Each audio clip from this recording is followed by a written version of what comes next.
El Servicio de Orientación Jurídica Penitenciaria muchos años del Colegio de Abogados de Madrid, y de hecho yo creo que sigue impartiendo en el curso de formación que se da a los nuevos abogados son cataratas. sobre trabajo penitenciario. Una persona que, vamos, que desde el derecho sabe mucho de tema de trabajo y de la relación laboral especial, sus vicisitudes, sus problemas, etcétera.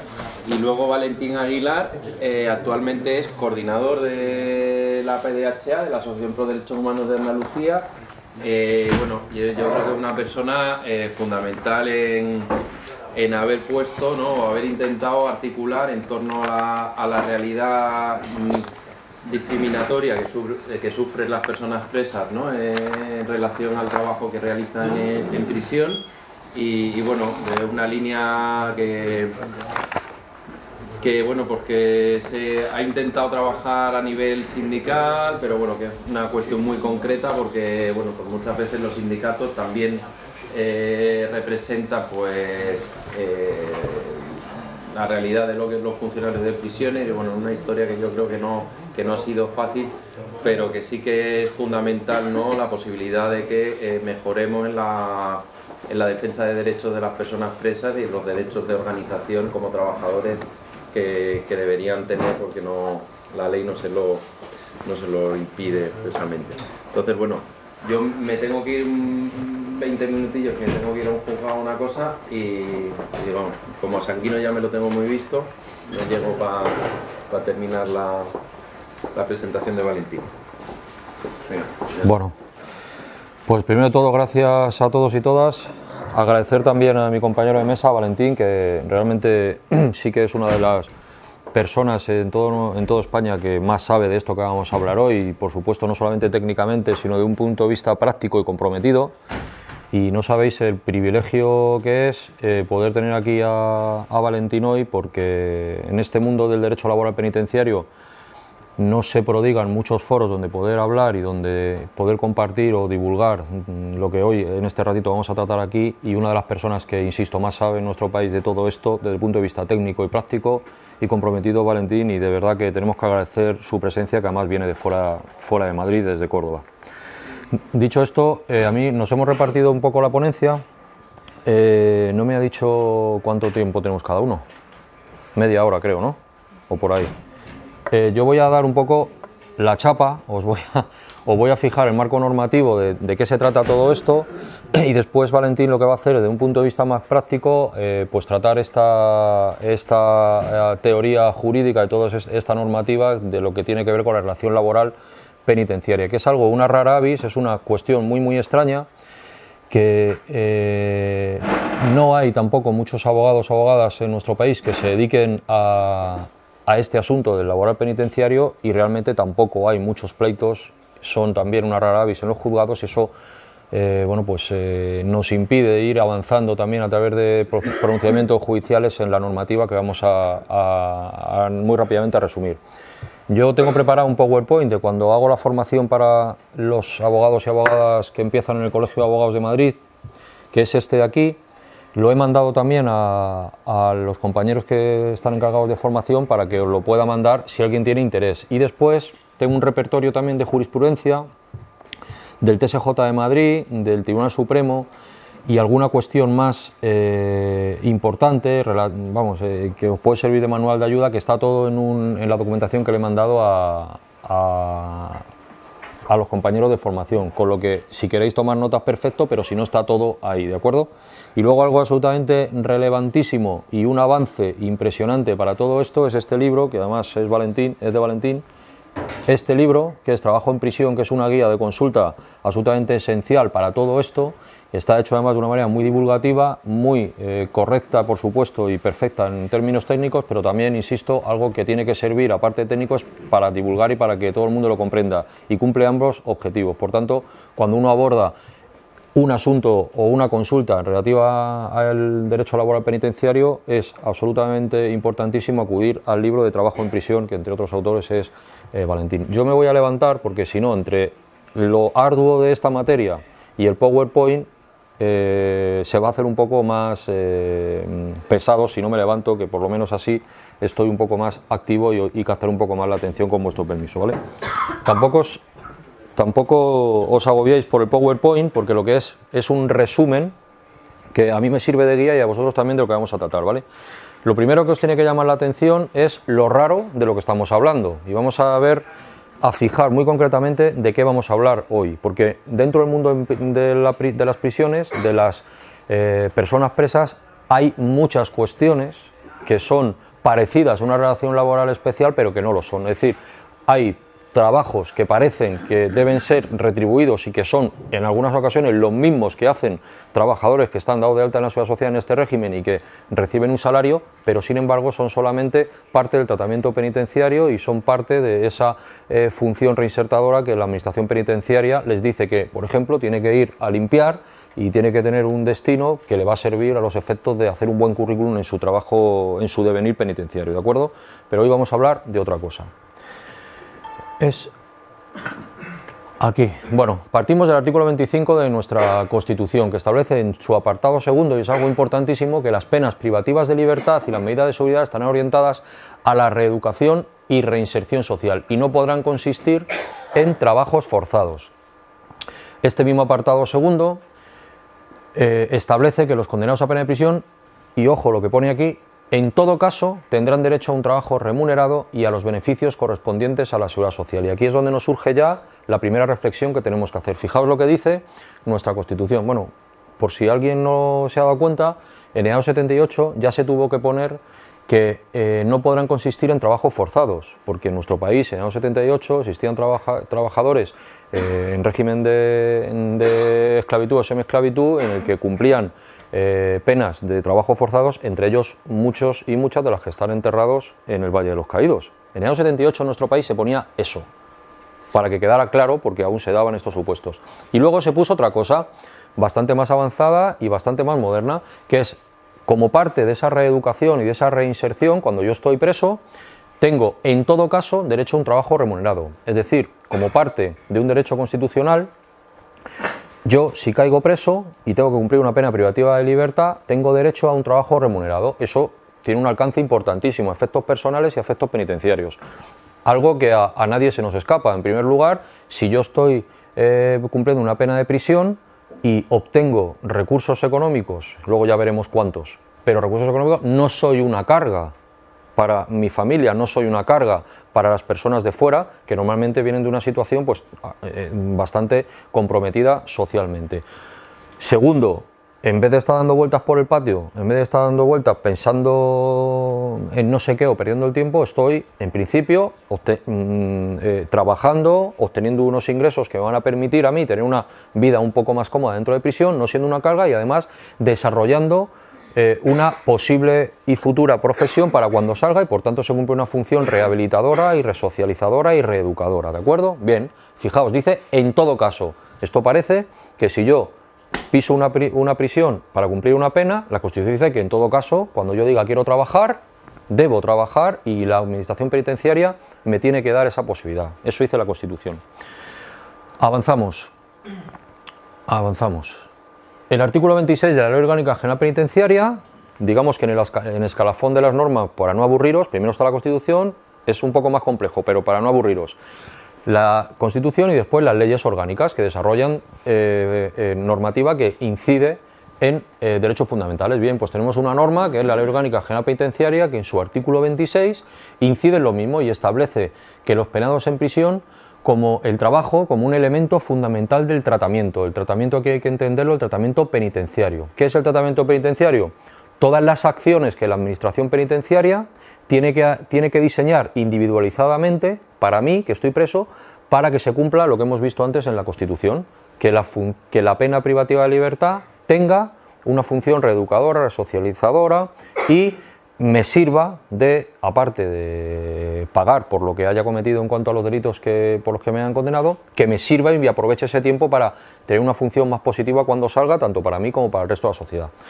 Y se fija en este artículo 26 como un elemento fundamental del tratamiento. Por tanto, tenemos en la norma básica de nuestro ordenamiento jurídico que se dice que en todo caso, todo preso o presa tiene que tener un trabajo remunerado. Y después, en el siguiente escalafón, la ley orgánica lo fija además como un elemento fundamental de tratamiento y lo establece como un deber derecho. Es decir, no solamente cuando estoy preso tengo el derecho a trabajar, sino el deber de trabajar porque es parte de mi tratamiento y de lo que tengo que esforzarme para salir mejor persona de prisión. ¿De acuerdo? Fijaos, el artículo 25.2 ya hemos visto lo que dice, en todo caso. Bien, luego vamos a comprender, o al menos voy a intentar compartir con vosotros esta reflexión, por qué el Tribunal Constitucional ya, desde esta sentencia del año 87, hace un montón de tiempo, dice que ese inciso de en todo caso en nuestra Carta Magna, bueno, pues es algo relativo y es uno de los principios que se establecen como un principio de aplicación progresiva.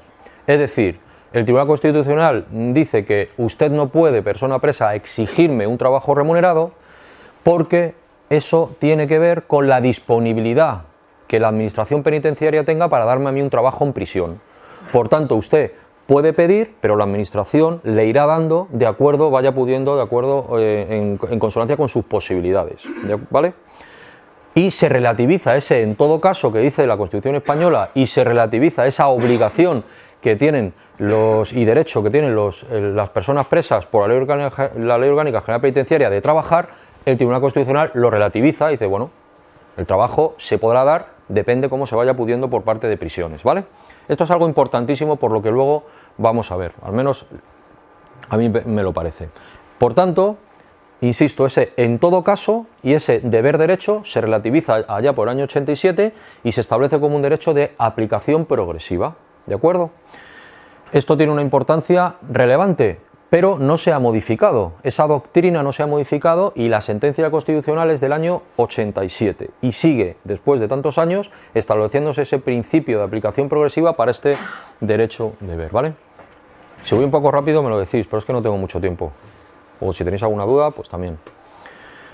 Por tanto, centrado ya el derecho constitucional y su alcance, el legislador, allá por el primer Estatuto de los Trabajadores, entiende que esas personas que tienen un trabajo remunerado dentro de prisión tienen que estar englobados dentro o englobadas dentro del Estatuto de los Trabajadores porque es una relación laboral. Si bien es cierto y a nadie se nos escapa, una relación laboral con unas notas importantísimas que la dotan a su vez de una especialidad enorme y junto con los artistas, junto con los deportistas, etcétera, se le configura como una relación laboral de carácter especial. Y lo es porque cumple las funciones de tiene los requisitos de una relación laboral, que es la ajenidad, la retribución, la dependencia y la obligación personal. Rápidamente, la ajenidad, es decir, yo lo que produzco dentro de un taller penitenciario no es para mí, es para, bueno, luego lo vamos a ver, no se sabe muy bien para quién es, pero desde luego no es para mí. Si yo fabrico sillas, esa silla no la vendo y obtengo yo el beneficio de esa venta, es para un tercero, es como una fábrica igual. La retribución, me pagan por ese trabajo. La dependencia, tengo una dependencia orgánica y de dirección de ese trabajo que no soy yo el responsable. Y la obligación personal, obviamente, igual que vosotros en vuestro puesto de trabajo, si un día no me apetece ir a trabajar no puedo decir al que tengo al lado, oye mira que hoy no me apetece, ve tú, sustitúyeme. No, tengo una obligación personal de prestación de esa relación laboral. Y por tanto esos 4 elementos, que son los 4 elementos esenciales para que se dé una relación laboral, en términos generales, se cumple aquí y por eso se mete dentro del Estatuto de los Trabajadores. Y es, eso sí, una relación laboral de carácter especial.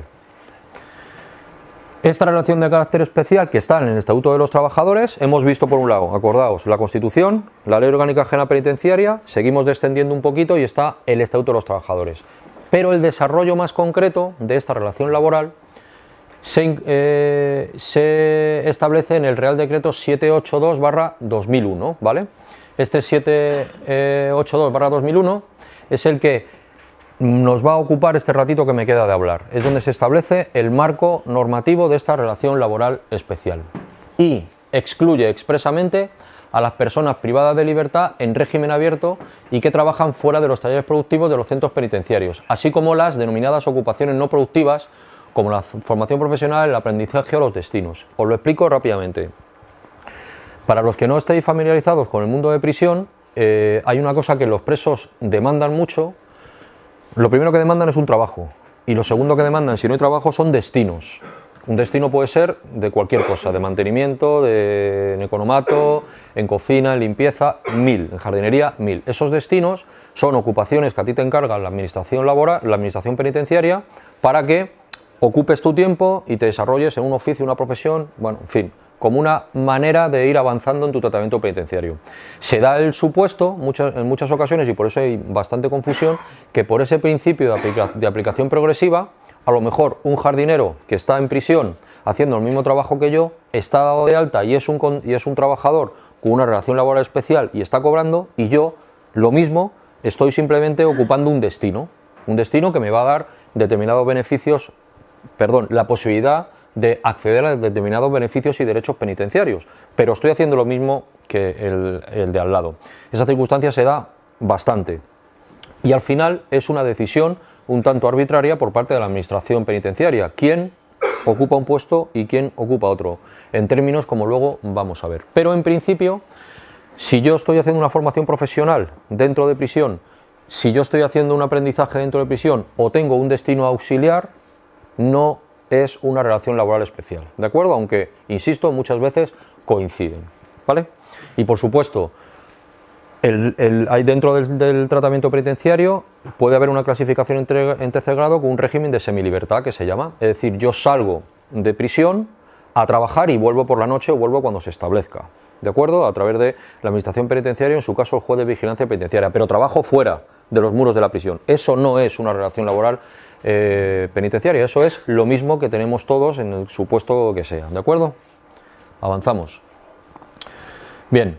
El artículo 1 de este 782/2001, que es el Real Decreto, también está en la documentación, no os tenéis que preocupar, ¿vale? Nos delimita la relación laboral de carácter especial, lo hace entre dos sujetos contractuales. De un lado, el organismo autónomo, trabajo y prestaciones penitenciarias.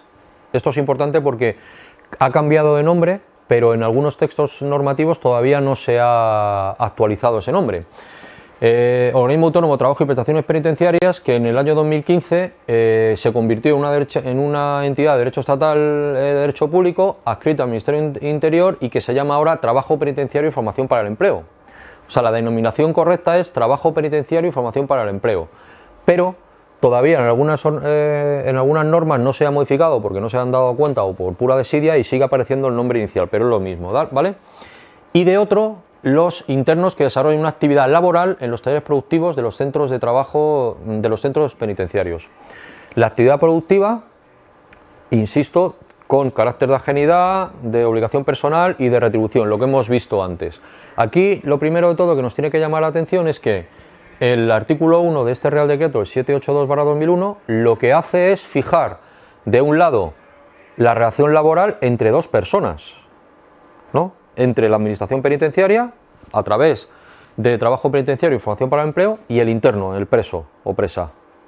Y ahora os va a surgir en vuestro mundo normal del derecho del trabajo, dentro de poco os va a surgir una duda, porque aquí se cruza siempre una empresa, que es la gestora, es la contrata que tiene ese taller productivo porque se lo ha concedido, porque ha licitado, por lo que sea, la administración penitenciaria. Pero esa persona nunca es la empleadora, porque la ley dice que el empresario siempre, el empleador en este caso, por usar un término correcto, es instituciones penitenciarias a través del trabajo y prestaciones penitenciarias, hoy denominado trabajo penitenciario y formación para el empleo. Por tanto, ahí ya hay algo que es raro respecto del mundo laboral normal. ¿Dónde está la empresa, la contrata que se hace cargo de ese taller penitenciario, que no responde de nada y que no está aquí en este procedimiento, en esta reclamación o en este conflicto que me ha surgido como trabajador con ocasión de mi trabajo penitenciario? ¿Vale? Eso es importante.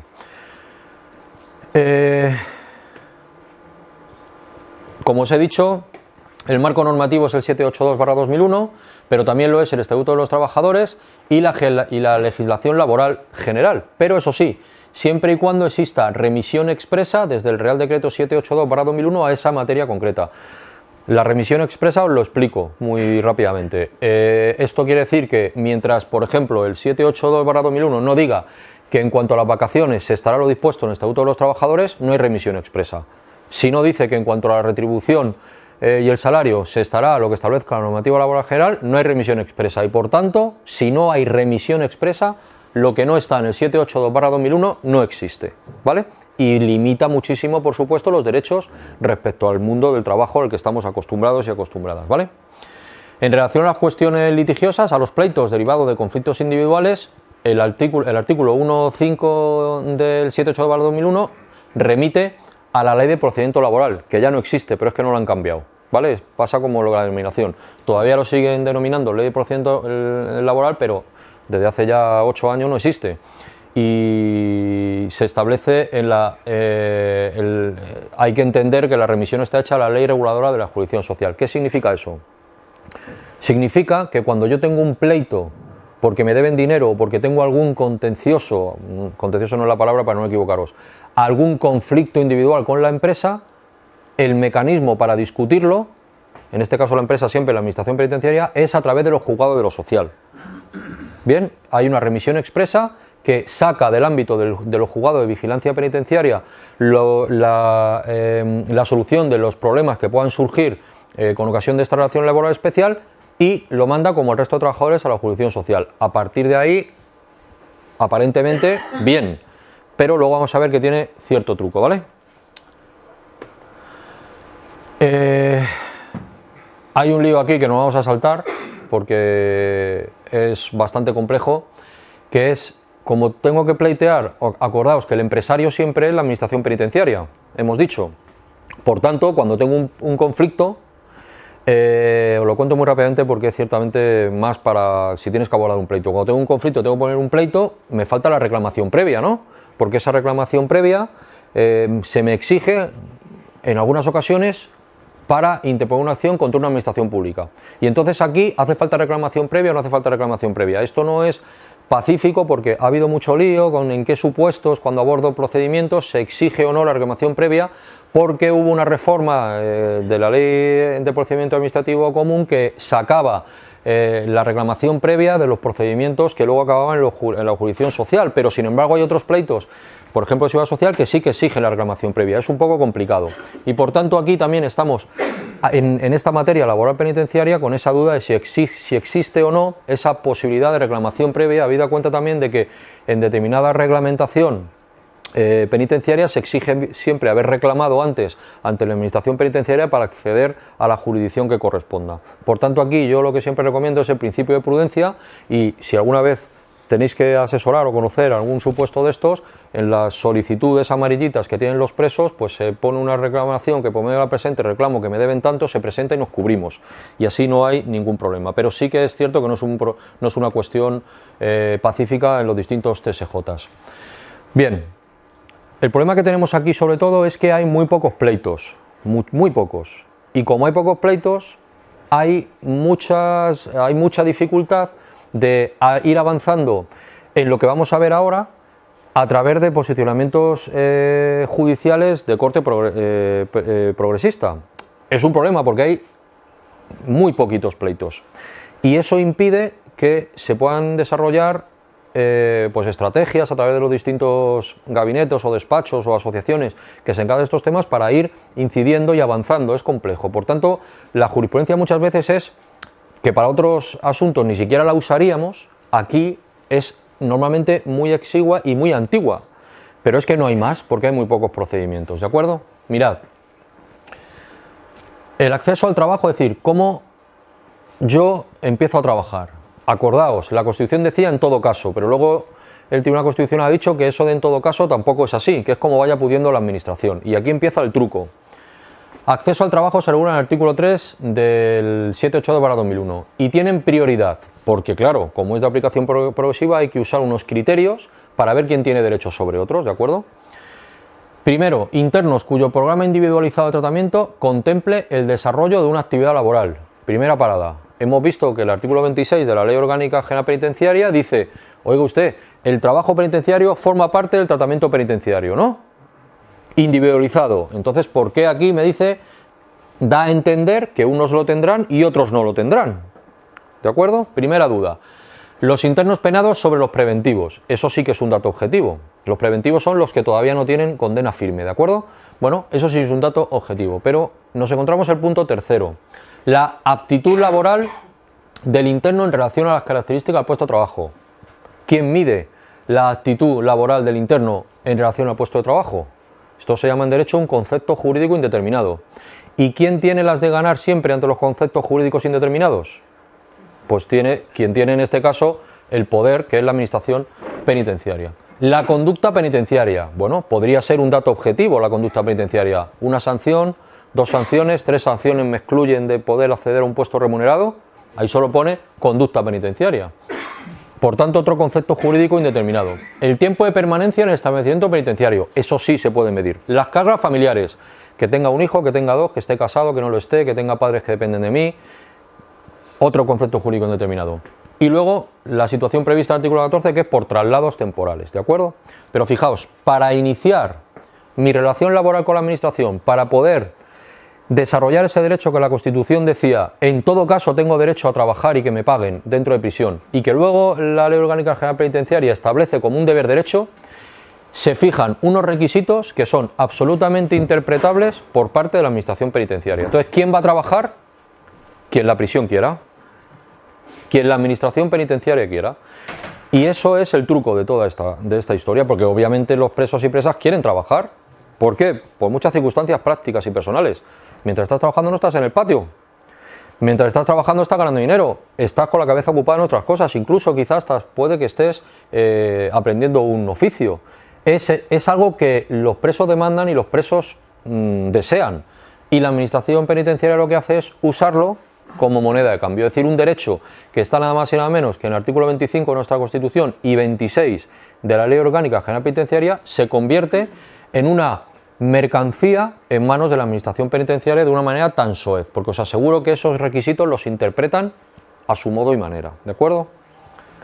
¿Cabría meter un agravio comparativo? Sí, luego hablamos de eso, sí, a veces se puede hacer, pasa que ya sabes lo que va a pasar si pleiteas, ¿no? Que no te quede mucha condena. Yo os cuento la práctica. Por eso hay tan pocos pleitos. Una pregunta, por favor. ¿Este supuesto que tú estás empleado por el centro penitenciario, redime pena? ¿Cómo? Sí. Luego no es que redima pena, no, ya no redime pena. Eso se modificó hace muchos años.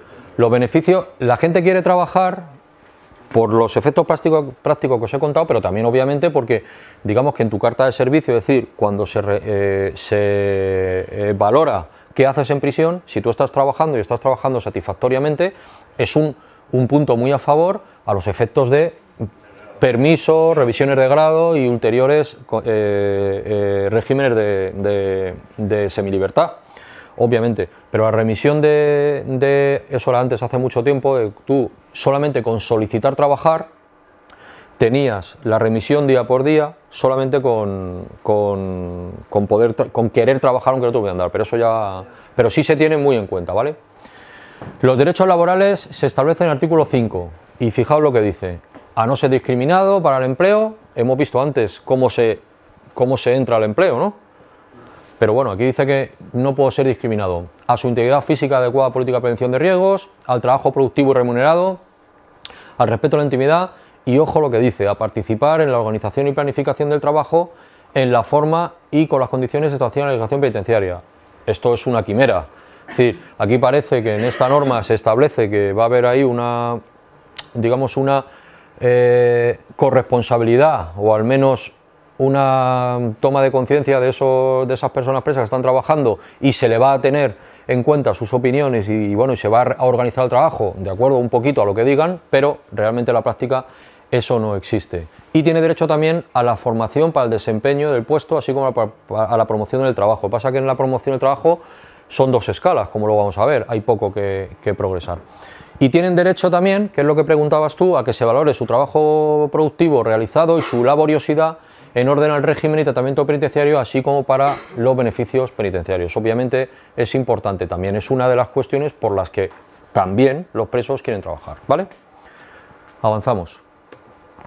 Los deberes laborales: cumplir con las obligaciones de tu trabajo, se va a la medida de prevención, cumplir las órdenes y contribuir a conseguir a que tu trabajo dentro de prisión sirva para tu tratamiento penitenciario y para la función para la que existe, ¿vale? La duración de la relación laboral, algo importante. Fijaos, antes estábamos viendo en la anterior ponencia la precariedad, los regímenes de los contratos temporales y cómo sumen a la gente en una eterna precariedad con mil triquiñuelas de una manera u otra y no desde luego ayudado muchas veces por las resoluciones judiciales. Bueno, pues aquí tenéis la precariedad hecha norma. Siempre es un contrato de obra y servicio, siempre. No se sabe qué obra y servicio, no se sabe. No se sabe con qué límite. No puede haber una relación laboral indefinida, ni puede haber otra relación laboral con otro apellido más que obra y servicio. ¿Por qué? Porque lo dice el artículo 7 del Real Decreto. Siempre será por obra y servicio, pero que esa obra y servicio no está vinculada a por ejemplo, la contrata, entre comillas, que se encarga de ese taller penitenciario. Siempre va a ser obra y servicio y, por supuesto, va a ser sin los derechos a los que estamos acostumbrados de las obras y servicio, ¿vale? Es algo que ya nos tiene que llamar la atención también, como lo que hemos visto antes. La promoción por el empleo se regula también, pero como os decía, solamente hay dos categorías, operario de base y operario superior.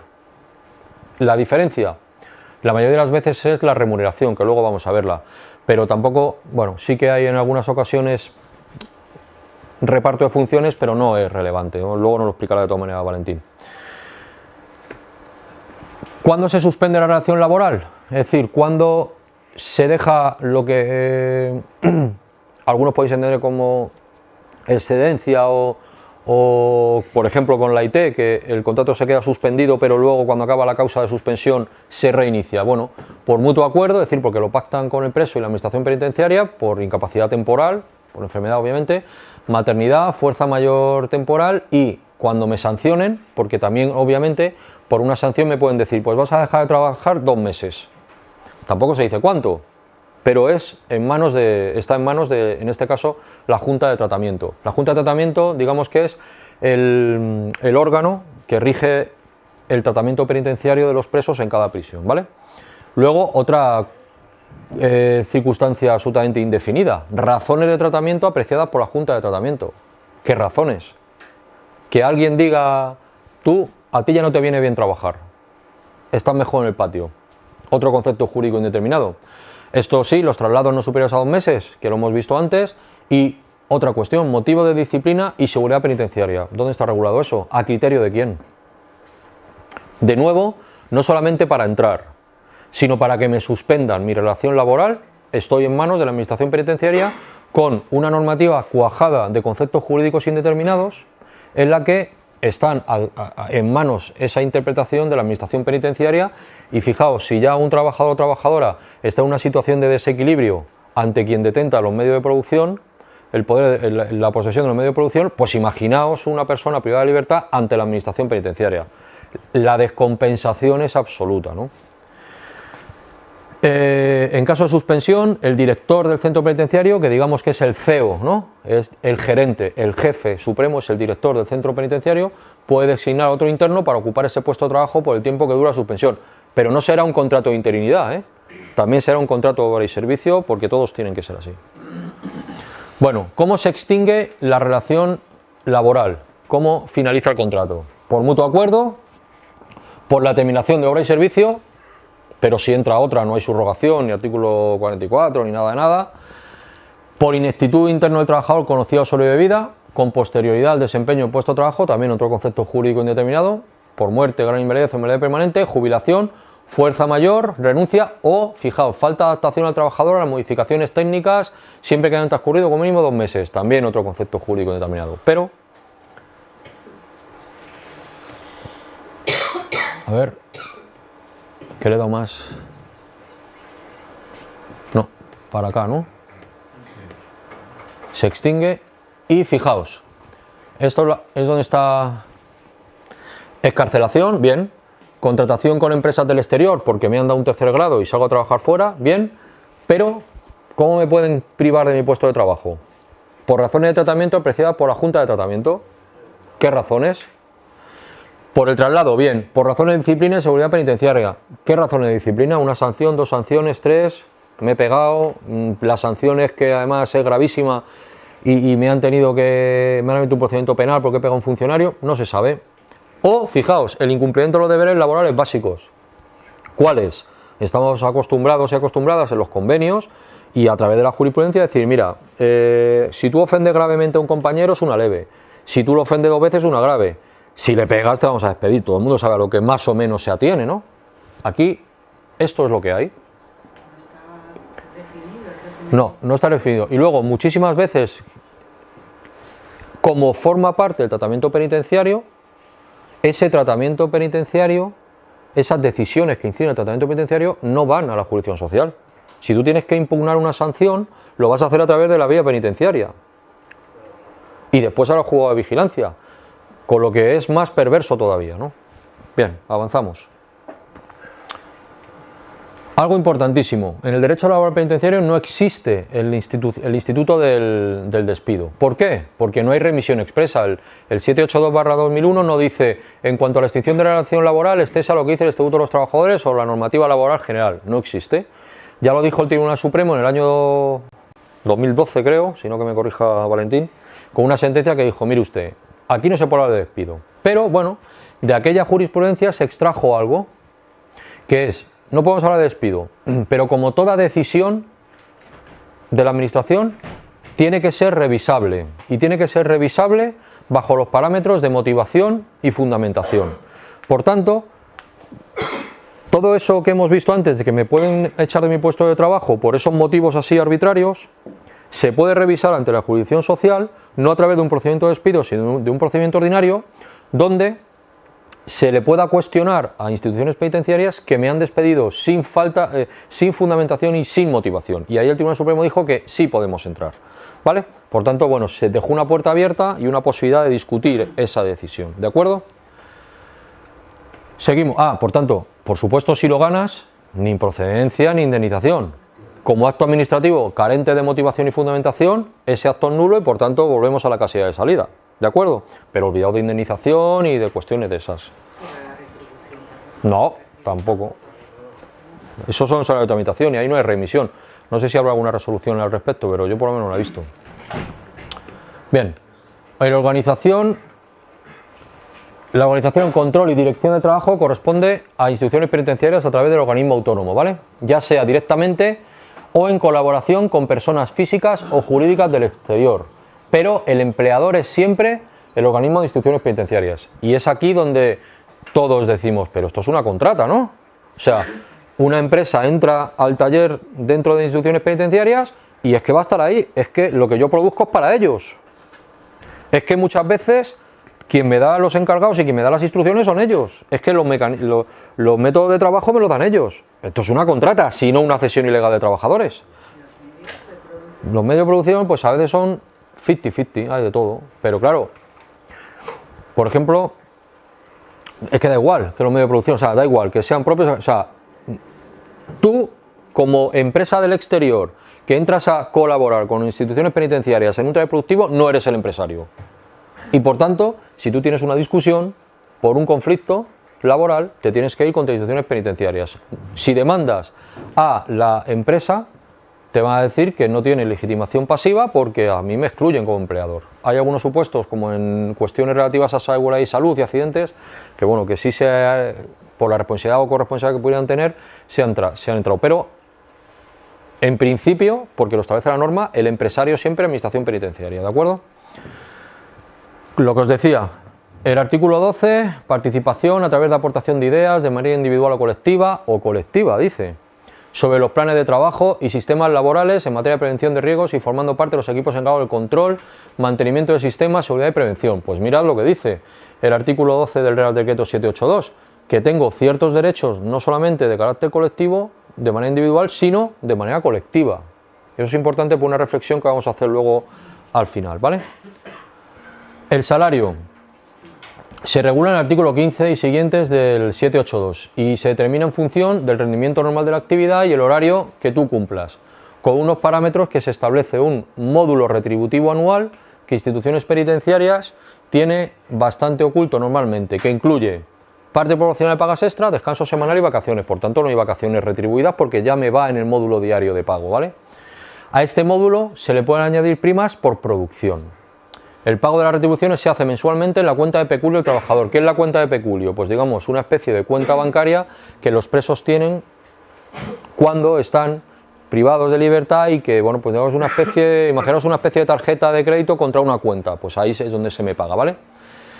Y por supuestísimo, olvidaos de la referencia al salario mínimo interprofesional y olvidaos de todo, ¿vale? Aquí hay un módulo retributivo que es el que dice instrucciones penitenciarias y que yo tengo algunos muy anticuados, no sé si tú tienes alguno reciente.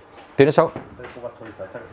Está igual, ¿no? Pues mirad, para que tengáis un poco la referencia, es que se supone que tienen que publicitarse los módulos retributivos, pero es uno de los grandes misterios que instituciones penitenciarias no da. Yo los tengo aquí. Seguro que los tengo. Están en la guía. Sí, en la guía también, ¿no? Mira, aquí lo tengo. Por ejemplo, el año 2012. Te iba a decir que si tú ves mejor que yo, pero me parece a mí que no. Fijaos, economato, operario base, 2,59 la hora. Incluye todo, 2,59 actividades auxiliares. Estamos en operario base. Manipulados 1, 3,66. Confección industrial, 3,66. Dentro de operario base, lo que más se gana a la hora son 3,66. Y en operario superior, lo que más se gana son 4,51 en metalurgia. ¿Vale? ¿Y a eso le quitas luego seguridad social? No. Eso es para el preso, pero ahí va incluido todo. ¿Vale? Sí. Más o menos habrá subido algo, pero no os creáis que mucho más. Estos son los salarios. Yo no tengo la media de salarios, luego quizá Valentín nos lo pueda explicar más, pero vamos, los salarios, olvidado del salario mínimo interprofesional, olvidado de todo eso. O sea, eso es otro mundo. 5 minutos. Vale, vale, no. La pregunta es, en el tema que el trabajador peleado en una prisión tiene pecunio, ¿puede sacar dinero a la calle? Sí, puede mandar, sí. ¿Puede? Claro, pero eso no es de este tema. Que estabas hablando antes del tema del pecunio. Sí, peculio, sí puede, sí.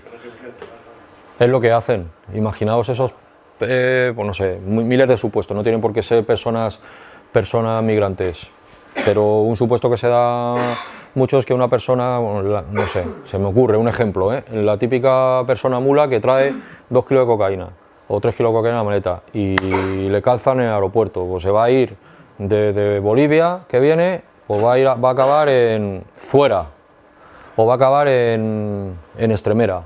Pues, a ver, si va a ganar 450, 400 euros al mes, no es una carga y además puede mandar dinero para allá, ni tan mal, ¿vale? Seguimos. Ah, bueno, por supuesto es inembargable hasta los mismos límites que para el salario mínimo.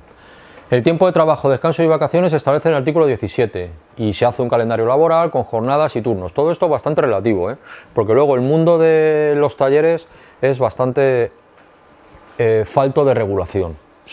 Estos son los trajes que uno se pone, que dice, joder, cómo mola España, ¿no? Qué bien me queda este traje, ¿no? O sea, tengo una normativa laboral penitenciaria que estoy súper guapo con este traje, mira qué bien me queda, oye, mira qué derechos tienen los presos, todo bien. Pero resulta que ese traje te tira de la sisa, ¿no? No vale, y te lo tienes que quitar y al final acabas, pues eso, acabas con no sé, con chancletas. Pero aparentemente parecemos Noruega, o más. Pero me temo que no es así. Seguimos. Ausencias en el trabajo. Aun autorizadas no son retribuidas. Tampoco os olvidéis una cosa, que yo de buenista tengo muy poco. Son personas presas, ¿vale? Y que yo no digo que decirte que, por supuesto, es un marco normativo que habría que desarrollar, pero que hay que también tener la perspectiva clara de que son personas presas en un centro penitenciario y que no se puede trasladar los derechos de una persona que no tiene una condena y que no tiene sus derechos fundamentales restringidos a prisión, porque el mundo de prisión es un mundo muy complejo y es un mundo donde hay personas que están ahí privadas de libertad, algunas de ellas yo no entro en la catalogación del sistema penitenciario, pero algunas de ellas son personas muy complicadas. Entonces, la calificación de la especialidad de la relación laboral es inevitable, porque los parámetros de comportamiento dentro de prisión, muchas veces generados por la propia dinámica de instituciones penitenciarias, no son las mismas que en un centro de trabajo, obviamente, y es algo que hay que tener en cuenta. pero el marco normativo no es malo. ¿Faltaría algo? Sí, pero no es malo. Otra cosa es que se cumpla y que se desarrolle. Ausencias en el trabajo, aún autorizadas, no se pagan, porque lo dice el artículo 18.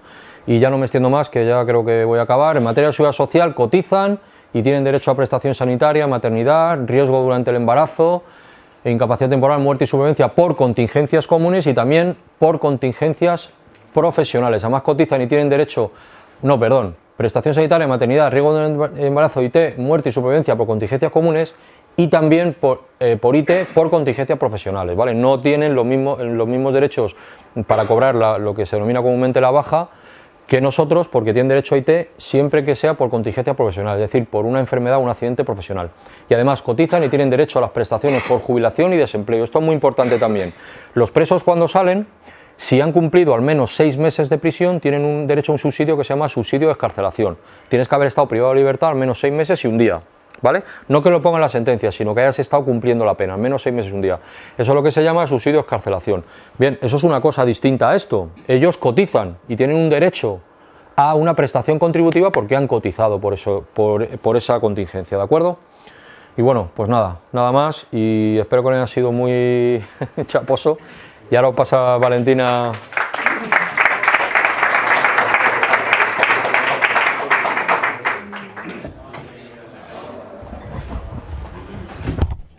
Buenas tardes.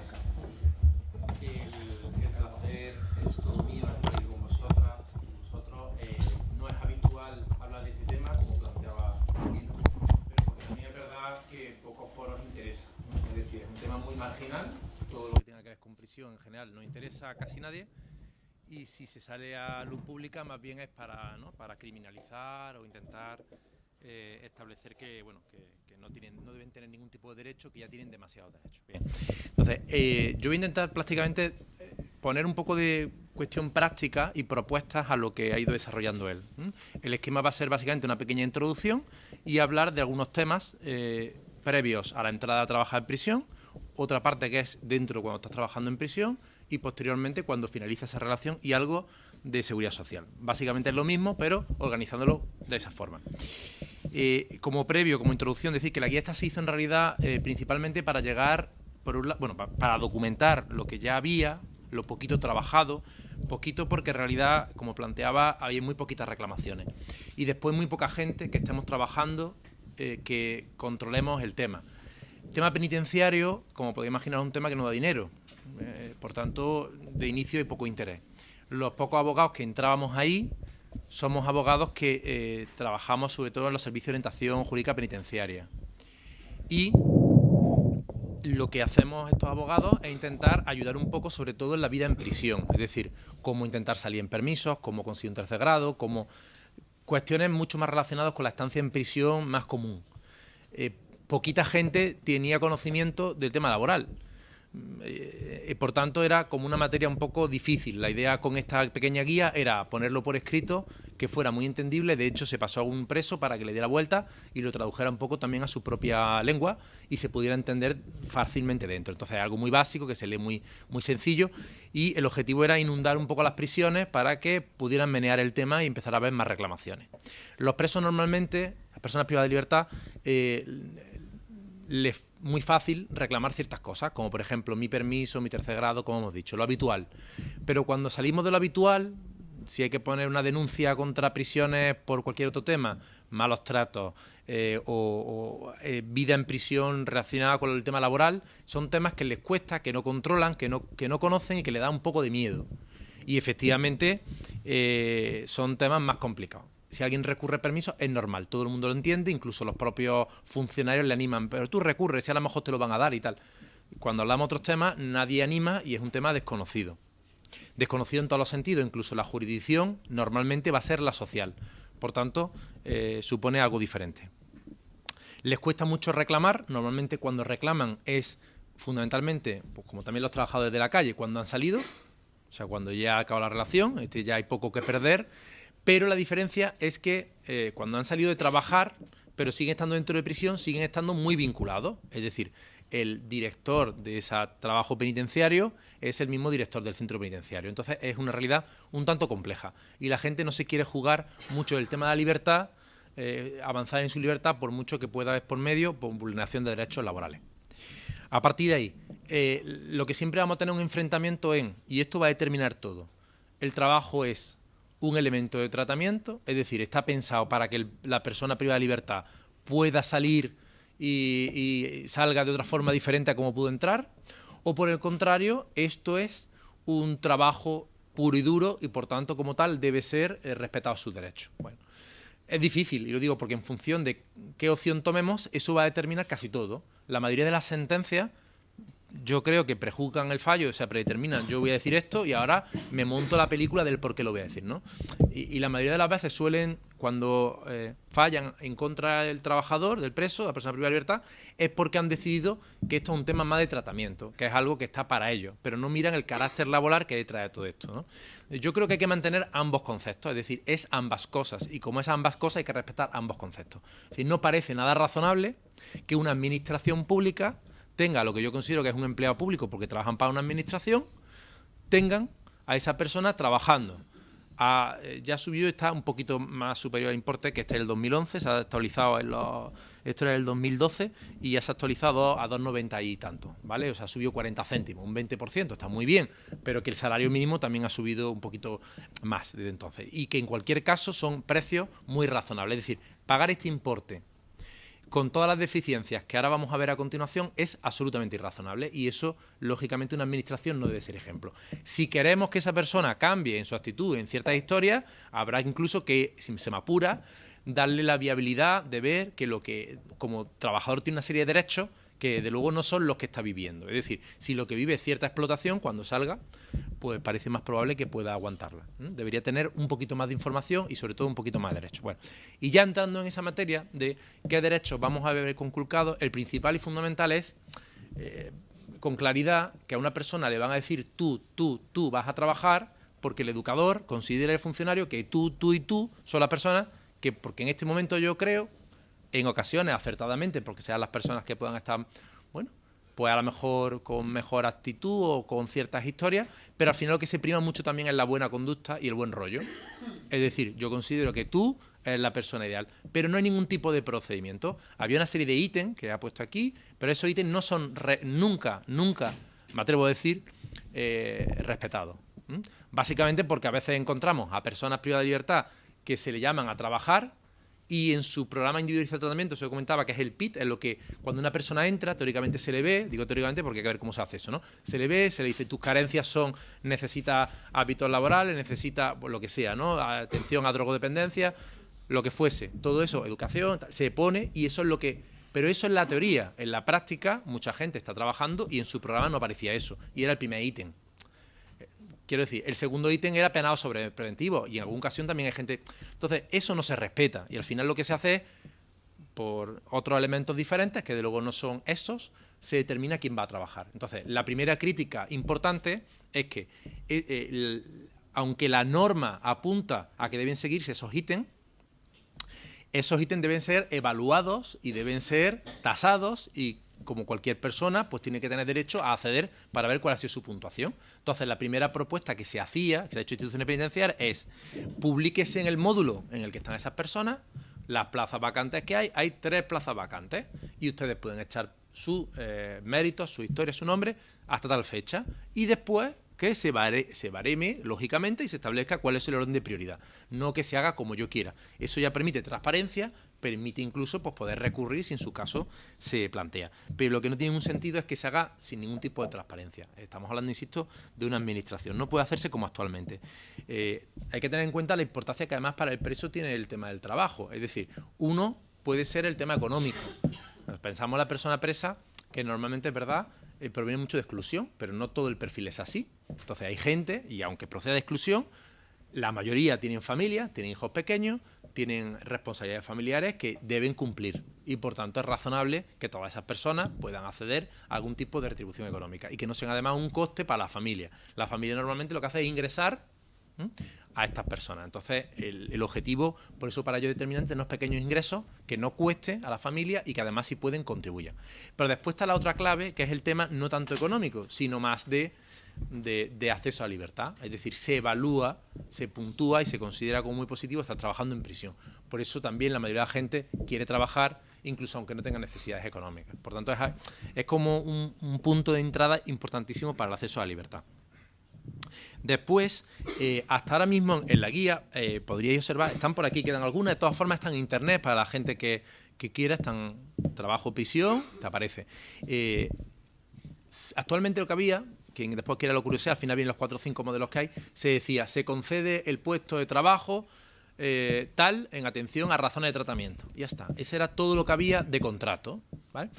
Actualmente, el Defensor del Pueblo, y hemos hecho mucha crítica sobre eso, ha conseguido que la Administración ya, por lo menos, el trabajo penitenciario, haga un pequeño contrato de trabajo. Lo que pasa es que lo de pequeño contrato de trabajo es entre comillas, porque lo único que pasa es que pone el nombre, ni siquiera dice la categoría en el contrato, sino un anexo. El contrato es igual para todo el mundo. Te pone que la jornada máxima será de 40 horas. Es decir, hace un contrato tipo, no dice absolutamente nada, y en el anexo solamente dice cuál es tu categoría, si es operario base la mayoría, el importe hora, y ya está. No dice, y el puesto de trabajo, no dice nada. No dice claves que para nosotros eran fundamentales, básicamente eran que dijeran el horario y la distribución del tiempo de trabajo, porque es fundamental. Es decir, en ese anexo lo que se pone son 60 horas al mes. Y dices, ya, pero oiga, esto está muy bien, pero lo importante es saber cuál es mi horario. Yo quiero saber si trabajo de 9 a 2, de lo que sea, porque eso me va a permitir controlar y después yo decidiré si lo quiero hacer sabiendo que me estás explotando. Es decir, tú me estás pagando de 9 a 2 y si estoy trabajando el doble, por la tarde también, bueno, pues ya lo sé. Por lo menos ya valoro si quiero, si no quiero, qué hacen en ejército, ¿no? Pero actualmente no es así. Actualmente simplemente te ponen el número de horas al mes y con eso te apañas, ¿no? Entonces era muy importante establecer cuál es ese horario. Esto sería un poco el previo, tanto la selección, la publicación, como el contrato. Pero después, sobre todo, en el tema del desarrollo de la relación laboral, una de las partes más clave va a ser el tema del salario. El salario, como estamos hablando, ya no es solamente que paguen poco, que pagan poco, sino que es que además normalmente se suele hacer muchas más horas. Muchos presos dicen que hacen el doble, especialmente algunos que trabajan en cocina, en panadería, trabajan el doble de lo que realmente están contratados. Entonces ya no es que el valor hora sea 2,90, es que realmente puede estar a 1,5. En su época estaba por debajo del euro hora en ciertas ocasiones. Son situaciones complejas que solamente se van a arreglar si se establecen mecanismos que permitan el control de que eso no sea así. Una de las propuestas que se hacía es que en lugar de poner la redacción como pone actualmente, que se tomará para el salario, se tomará como referencia al salario mínimo, ese tomar como referencia es interpretado por todos los juzgados que es correcto, que es algo aproximado. Entonces nosotros proponíamos que la modificación fuera en la línea de se aplicase el salario mínimo en proporción a las horas trabajadas, y así acabamos con la discusión, ¿no? Pero evidentemente estas pretensiones pues por el momento no ha ido, ¿no? Tampoco parece muy razonable, o sea, además el salario está muy muy alejado también del salario mínimo real, porque en realidad aquí están pagando las vacaciones y no hay pagas extras, es decir, que encima del salario ahí incluye absolutamente todo, ¿no? Hay diferentes recomendaciones internacionales que hablan de ciertos importes mínimos y que de luego las vacaciones siempre se puedan disfrutar, no que sean pagadas, ¿no? Entonces entendemos que también aquí se está complicando. ¿Dificultades que tienen las personas privadas de libertad pues para acreditar todo el tema de horario? Pues básicamente que cuando uno va a hacer un juicio, ¿quién es el que va a ir de testigo? Pues normalmente podrán ir otros compañeros de trabajo, si es que si han salido, porque si están dentro, pues muy difícil que quieran pringarse en este tema como testigos, y no hay nada más. Es decir, no hay control horario. Ese control horario que se establece para los trabajadores de fuera, antes para el parcial y ahora para la jornada también completa, pues se ha pedido que también se integre aquí para que haya un control horario y, por supuesto, no se va a hacer ni se ha aceptado. Es decir, hay una dificultad fundamental para controlar el horario. Nadie, cuando hay un juicio, al final cree a lo que dice los compañeros presos y, por tanto, ante la falta de prueba siempre se termina eximiendo el importe y no hay condenas, prácticamente no hay condenas de cantidades. Las principales condenas que hay son normalmente por los ceses, que ahora después vamos a hablar, ¿no? Por tanto, nada de control horario, que sería algo que sería realmente interesante. Y después ya nos metemos en la extinción de la relación laboral, que realmente es la parte más interesante. Es decir, ¿por qué? Porque la gente cuando va a poder reclamar, sobre todo es cuando se le extingue, incluso cuando a veces ya han salido del trabajo. Sobre este tema, una de las peticiones que se hacía es que se adicionara al Real Decreto que la decisión de extinción fuera motivada, es decir, que no fuera libre porque me da la gana, ¿no? Porque básicamente lo que hacen al día de hoy es poner una de esas razones que ponéis, ¿no? Por razones de la Junta de Tratamiento. Pero ¿qué razones? Dígame al menos qué razones son.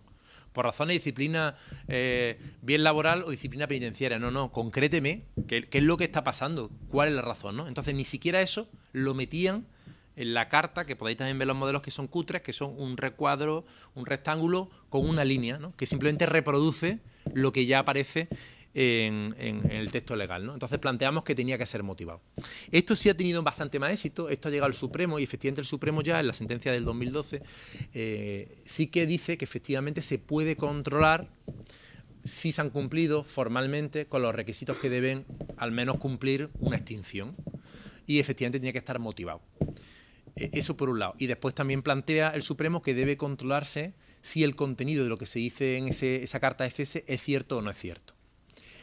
Esto origina no pocos problemas, pero al menos quiero decir, ha abierto unas posibilidades, porque hasta ahora mismo los tribunales solían salir diciendo, mire usted, no existe el despido, yo no entro aquí.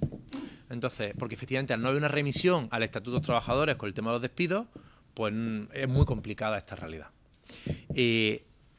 A partir de ahí se ha generado un poco la doctrina del cese nulo, que no tiene nada que ver con despido nulo, porque no va a generar esos efectos.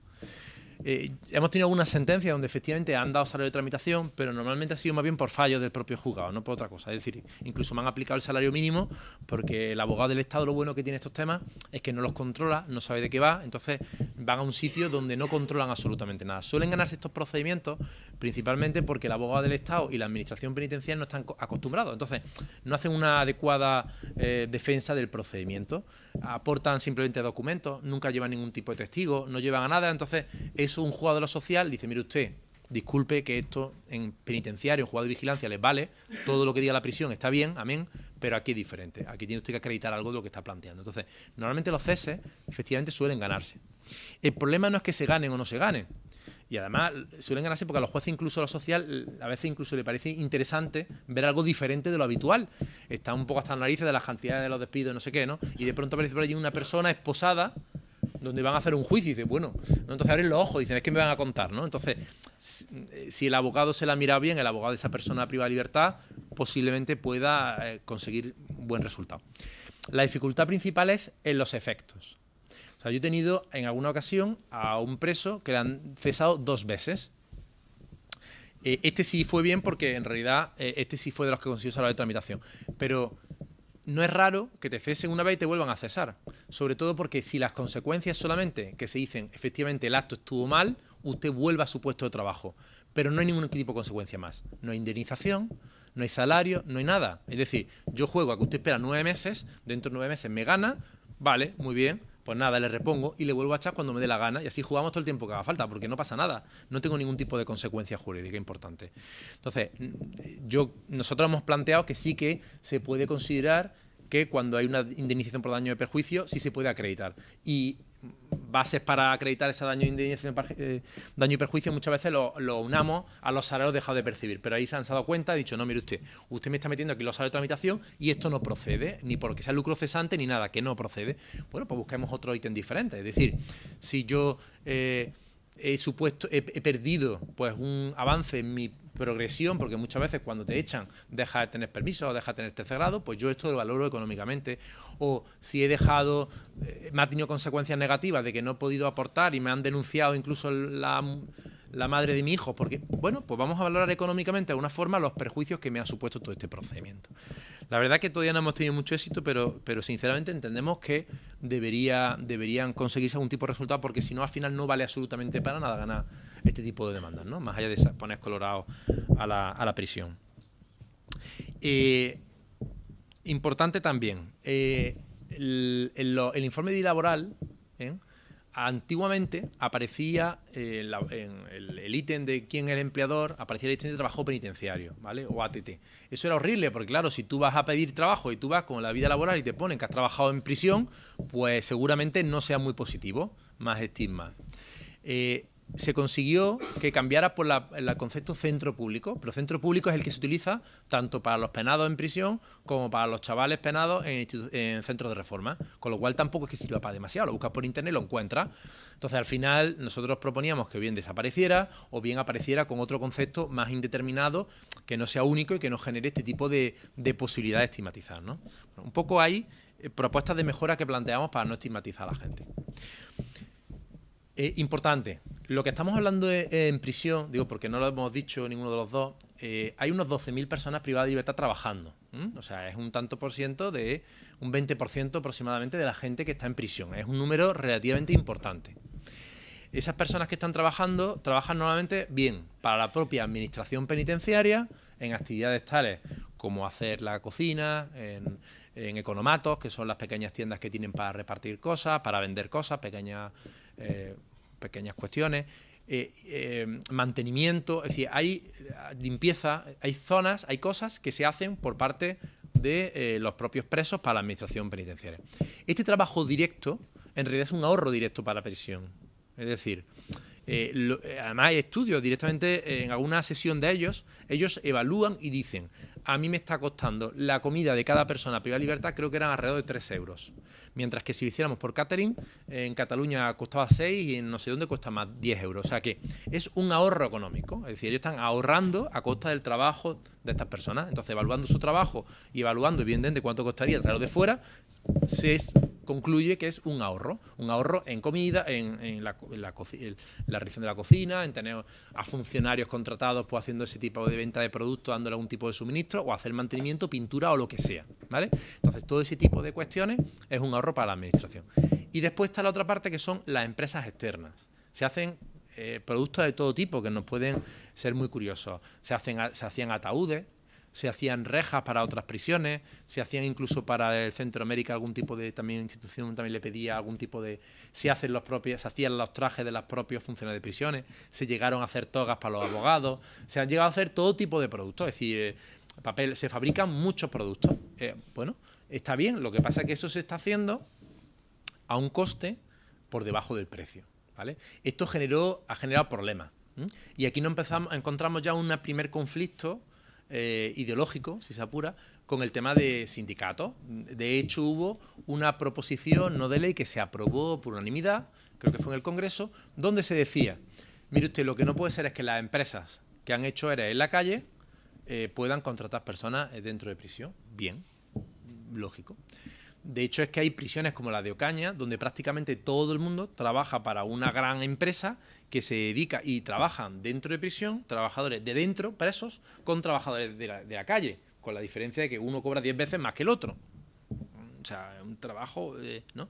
Entonces, bueno, pues eso puede generarlo ciertas dificultades.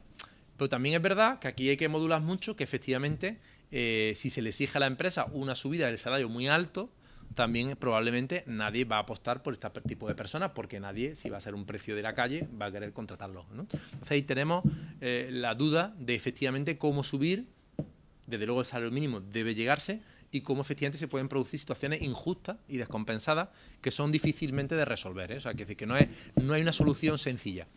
Y en este sentido, lo que planteaba es que se intentó hacer una reunión en el Consejo General de la Abogacía Española, también estoy yo ahí en un tema de derecho penitenciario, donde se invitó a los diferentes sindicatos y también participaste, ¿vale? Entonces, ahí los sindicatos pues, mayoritarios que tienen participación dentro de prisión, con sus funcionarios de prisiones, pues planteaban directamente, el personal laboral, planteaban directamente, abiertamente, que lo que hay que hacer es no permitir trabajar para terceras empresas, solamente trabajar para la propia administración. Bueno, es una posibilidad, ¿no? También estos mismos sindicatos decían que no tenían derecho a libertad sindical las personas trabajadoras, personas privadas de libertad, porque además eso podía generar conflictos entre los trabajadores penitenciarios, funcionarios, personal laboral de los trabajos penitenciarios, personas privadas de libertad, ¿no? Entonces, bueno, ahí se generan ciertas dudas, y este es un tema que en realidad desde la asociación intentamos impulsar, pero con el objetivo de soltarlo a los sindicatos. ¿Por qué? Porque nuestro trabajo es de derechos humanos, llegamos normalmente a donde podemos, somos muy poquitos y estas cosas, ¿no? Entonces, normalmente voluntariado, trabajamos más, pues a lo mejor en prisión, por lo que es malos tratos, lo que es otro tipo de cuestión. El tema laboral, pues sinceramente, no podemos llegar, ¿no? Entonces, nuestra preocupación, nuestro deseo era poder soltaros el testigo para que pudiera agarrarlo a alguien, ¿no? Entonces, hasta el momento, bueno, muy receptivos vosotros, se agradece, yo creo que directamente es el sindicato más receptivo, pero sería importante evaluar posibles pasos hacia el futuro porque es una realidad que nadie va a trabajar, es decir, nadie lo va a trabajar. Los otros sindicatos ya se han posicionado abiertamente en contra, directamente, de que puedan sindicarse, con lo cual no hay posibilidad alguna. Entonces, sindicatos, a lo mejor, pues son los que podrían plantear hacer algún tipo de medida. Sobre libertad sindical, se le preguntó directamente a Trabajo Penitenciario, a esta administración, qué harían, qué verían, si lo favorecerían o no, si lo permitirían, y directamente plantearon que bajo ningún concepto, que no querían elementos disruptivos allí dentro, ¿no? Bueno, efectivamente habrá que ver cómo se puede compaginar pues, ciertas limitaciones propias. O sea, efectivamente a lo mejor no pueden mezclar gente de todos los módulos, no se pueden hacer asambleas. Bueno, hay ciertas limitaciones que pueden ser razonables y otras que no. O sea, ¿por qué tú no puedes estar afiliado? Es decir, ¿y si tú estabas afiliado de antes de entrar a prisión ya no puedes seguir afiliado? Y yo no puedo ejercer mi derecho y nadie puede venir a informarme. Es decir, esa negación a la afiliación sindical no tiene mucho sentido. A un nivel jurídico no tiene ni pies ni cabeza esa limitación. ¿Por qué? Pues porque estamos hablando de un derecho fundamental, no está limitado en ninguna norma, con lo cual, ley orgánica ya no hay nada más que decir.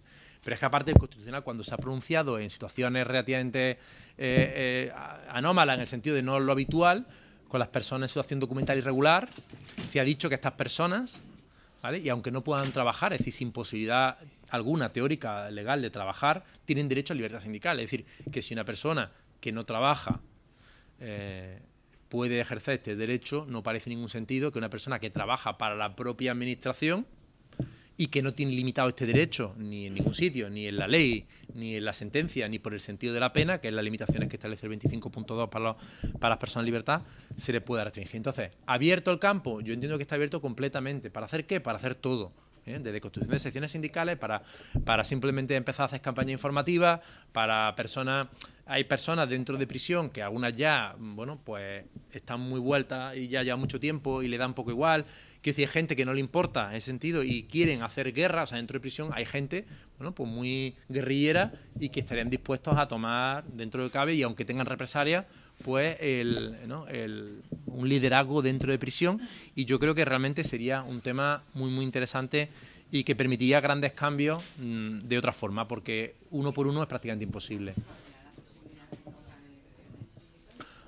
Yo ya no sé hasta dónde se podría llegar. Lo que sí tengo claro, yo no veo ningún tipo de limitación porque no lo establece la ley. O sea, si no hay ninguna limitación en ley orgánica, ¿por qué no? Ahora, aquí vamos a estar jugando siempre entre lo posible, o sea, lo que sea jurídicamente posible y lo que no, y lo que te dejen hacer. Yo estoy seguro que esto va a ser la barricada, es decir, que va a ser lucha por lucha, juzgado por juzgado, sentencia por sentencia, pero esto debería poder tener todo el sentido del mundo y llegarse hasta el final, porque dudo mucho que digan que no. También hay un poco prácticas y movidas que solo puede ser muy trabajadores, sería como un capo más. Yo creo que más tiene que ver con... Era peligroso. Se abre el debate. Yo creo que en ese sentido no habría problema. Creo que el problema puede venir en la posibilidad de llegar a ellos. O sea, lo que hizo Valentín, decir, bueno, de conectar esos presos que están dispuestos con la organización sindical de afuera. Luego diré que lo hemos intentado, pero nos ha salido un poco mal el tiro, pero lo hemos intentado. Pues dilo directamente. Bueno, como decía Valentín, obviamente todo esto nace de algo de básico, que el artículo 25.2 de la Constitución dice que el condenado a la pena de prisión que estuviera cumpliendo la misma gozará de los derechos fundamentales de este capítulo, a excepción de los que se vean expresamente limitados por el contenido del fallo, el sentido de la pena y la ley penitenciaria. Bien, pues yo no he visto en ningún fallo, y he visto muchas condenas penales, que ponga que tiene usted restringido su derecho a la libertad sindical. Ninguno. Y la libertad sindical tiene la misma protección que los derechos fundamentales. Por tanto, como dice él, o sea, es más, hemos visto antes que la norma de la ley orgánica general penitenciaria dice derechos individuales y colectivos. Entonces, obviamente es una cuestión de falta de recepción. Yo recuerdo en unos encuentros de derecho penitenciario en el que participábamos Valentín y yo, creo que fueron los de Orense, donde nos sentamos con instituciones penitenciarias y cuando le planteábamos estos eran majísimos para tratar los permisos y abrir la mano en los permisos y los terceros grados y todo, pero cuando pusimos encima de la mesa el derecho a la libertad sindical, pensaban que algunos se echaban la mano a la cabeza y dice, bueno, ¿qué nos queréis? ¿Montar piquetes dentro? Y le dijimos, no es el caso, pero los piquetes no son ilegales tampoco, ¿eh? O sea, pero quiero decir que es más una falta ¿de qué me estás hablando? No, te estoy hablando de que si hay una huelga general o una huelga en la administración pública, este señor a lo mejor te puede apoyar a ti, que eres funcionario, y va a hacer huelga contigo. Estamos hablando de eso. O estamos hablando de que, como decía Valentín, pueda recibir el boletín rojo y negro y que pueda recibir información sindical o que pueda recibir cualquier cuestión relativa al ejercicio de su derecho a libertad, a su derecho a la libertad sindical. Bien, es una cuestión de un muro no normativo, sino un muro, no sé si cultural, no sé, pero de falta de recepción absoluta, pero que en ningún sitio está escrito que no puedan hacerlo. Obviamente, como bien decía él, y tengo que dar la razón, en esto hay que ir paso a paso, en lo posible y lo que nos gustaría a todos. Desde CGT, además yo he participado en esa iniciativa y con el compañero secretario de organización, con Pepe Aranda, no hemos tenido fortuna. No hemos tenido fortuna porque el interlocutor preso, pues, estaba a otras cosas. Por lo que nos encontramos muchas veces, estaba a lo suyo, a sus permisos, a lo que me deben y tal, pero aparentemente sí estaba muy ideologizado, pero bueno, no estaba a esto que estamos hablando y no tenemos otro interlocutor. Pero obviamente a mí me consta porque era, si se puede decir de esa manera, desde CGT al más alto nivel. Era el secretario de organización el que estaba detrás de eso, de toda la confederación. Si hay posibilidad, pues CGT me consta la voluntad y me constan los medios para echar un cable en eso cuando haga falta. Pero es que es verdad que lo hemos intentado, pero hemos fracasado no por falta de iniciativa nuestra, sino sinceramente porque la persona pues estaba a sus cosas de preso y que se entiende, ¿no? Pero claro. Pues si el tema es presos y personas privadas de libertad, nosotros pasamos muchas para que alguna seguro que lo acepta, ¿no? Pero aparte de eso, digo que ya también existen a lo mejor otros mecanismos que no necesariamente tiene que ser una persona, es decir, también puede pedirse una charla informativa, una asamblea, quiero informar sobre los derechos que tienen las personas privadas de libertad, un intercambio sobre lo que estáis ahora mismo, los que estáis trabajando, qué estáis trabajando. Igual podríais reclamar ciertas cosas, es decir, entiendo que es difícil y además sobre todo cuando no es vuestro día a día y es una materia que bueno sale un poco de, pero bueno, que yo creo que se pueden hacer cositas, que yo sigo animando y sobre todo que si lo que necesitáis son personas comprometidas, no os preocupéis que nosotros pasamos, de que de eso hay, con ganas. Sí, no, yo, a ver, digo, bueno, felicitaros por las intervenciones que me han parecido muy ilustrativas de un asunto que es verdad que bueno, que hay, yo creo que cierto desconocimiento, incluso, bueno, pues los letrados y tal, que estamos en este lado, ¿no? Y yo lo que quería plantearos, que no sé cómo lo veis, que es más, a lo que